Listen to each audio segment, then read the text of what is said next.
नमस्ते दोस्तों, मेरा नाम रागनी है और आज मैं आप लोगों को वर्ड फिल्म की कहानी सुनाती हूँ। प्लीज़ मेरे चैनल को लाइक और सब्सक्राइब करें। तो कहानी शुरू होती है। शंभुनाथ मिश्रा संजय मिश्रा एक बूढ़ा व्यक्ति है जो अपनी पत्नी मंजू मिश्रा नीना गुप्ता के साथ ग्वालियर के एक टूटे फूटे घर में रहता है और वह मुश्किल से अपनी पेंशन और स्थानीय बच्चों को ट्यूशन के माध्यम से गुजारा कर पाता है। उनका एक बेटा है जो अपने परिवार के साथ अमेरिका में बस गया है और उसे अपने माता पिता की बिल्कुल भी चिंता नहीं है।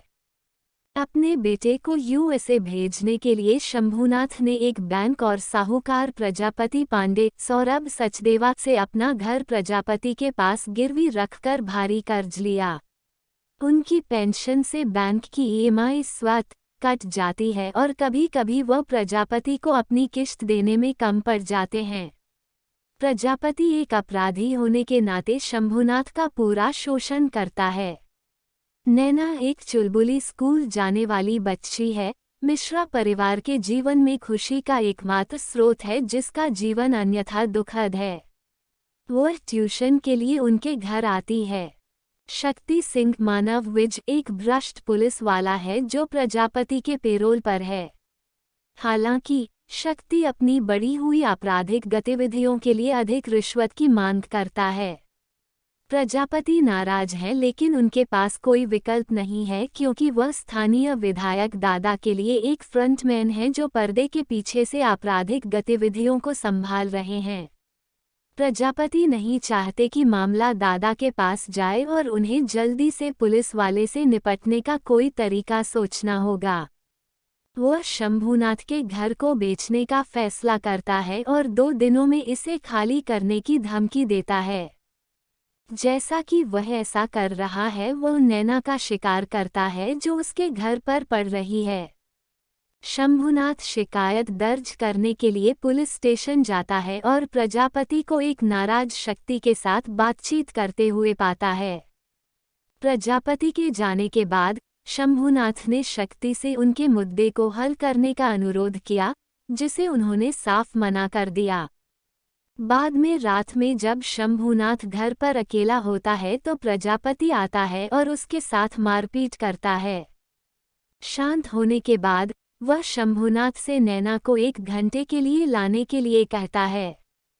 यह शंभुनाथ के लिए ब्रेकिंग पॉइंट है और गुस्से में उसने पेचकस से प्रजापति के गले पर वार कर दिया। जब मंजू वापस लौटती है तो मृत प्रजापति को देखकर चौंक जाती है।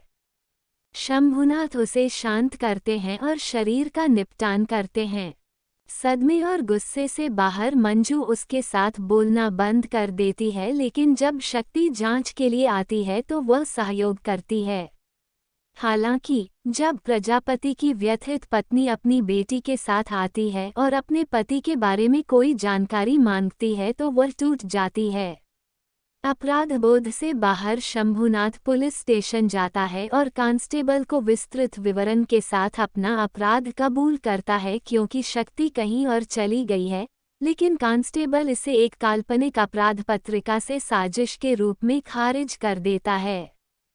जब शंभुनाथ ने प्रजापति को मारने के अपने मकसद का खुलासा किया तो वह पूरी तरह से समर्थन करती है और वह अपराध मुक्त महसूस करता है। अगले दिन शक्ति ने उसे हत्या के एक कबूलनामे पर हस्ताक्षर करने के लिए कहा, जिसे उसने सबूतों के अभाव में मना कर दिया।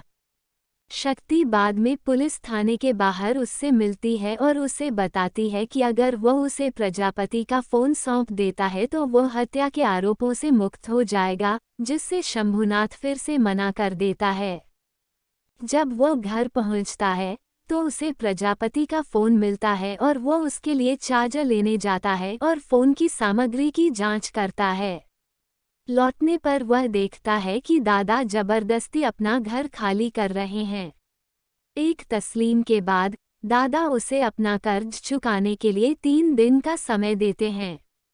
शंभुनाथ ने आखिरकार प्रजापति का फोन शक्ति को सौंप दिया, जिसमें उसका दादा की पत्नी के साथ संबंध होने का एक वीडियो है। सौदे के एक हिस्से के रूप में इस सारी उथल पुथल के बाद शंभूनाथ और मंजू ने अपना घर नैना और उसके परिवार को सौंप दिया, जो एक गरीब घर में रह रही है।